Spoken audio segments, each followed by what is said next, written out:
આપણને મેં કહ્યું એમ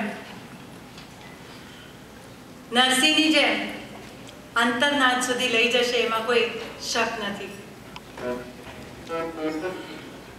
3 વર્ષની ઉંમરે કવિએ છત્રછાયા ગુમાવી અને 11 વર્ષે માં ગુમાવતા સાવ નિરાધાર બન્યા। કાકાનો સ્વર્ગવાસ થયો અને પિતરાઈ ભાઈના આશ્રિતે નરસિંહ મહેતાને રહેવાનું આવ્યું। ભાભીના એક મેણાએ નરસિંહના જીવનને એક ખૂબ સુંદર વળાંક આપ્યો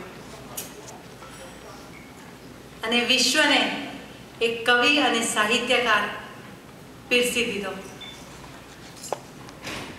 નરસિંહ મહેતા ઘર છોડી એકાંતમાં ગોપીનાથના મહાદેવ મંદિરમાં રહેવા ચાલ્યા ગયા।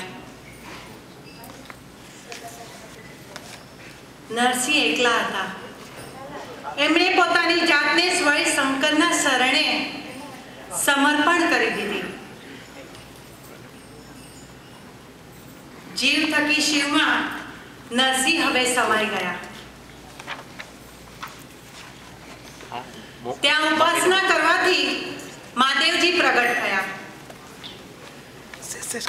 શિવે દુર્લભ અને વલ્લભ એવા આશીર્વાદ આપી સ્વયં શક્તિપાત કરી નરસિંહના અંતરચક્ષુ ખોલ્યા અને એમને રાસલીલાના દર્શન કરાવ્યા। શ્રી કૃષ્ણ રાધાના દર્શન કર્યા ત્યારથી નરસિંહને કૃષ્ણની ભક્તિ લાગી અને એ જ ક્ષણે એક અજ્ઞાત બાળક ભક્ત કવિ નરસિંહો બની ગયો।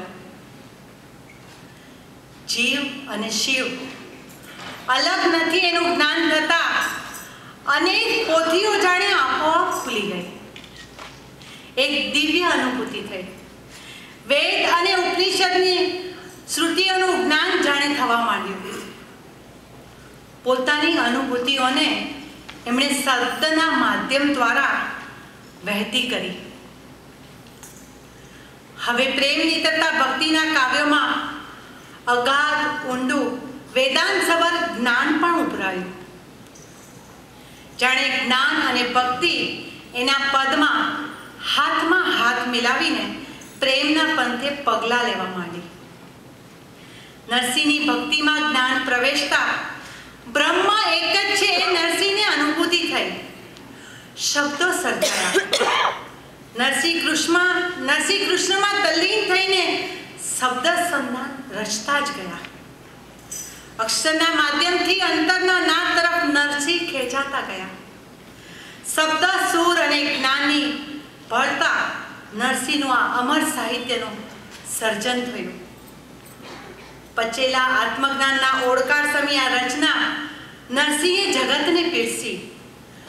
અખિલ બ્રહ્માંડમાં એક તું શ્રીમતી, જૂજવે રૂપ તું અનંત ભાસે।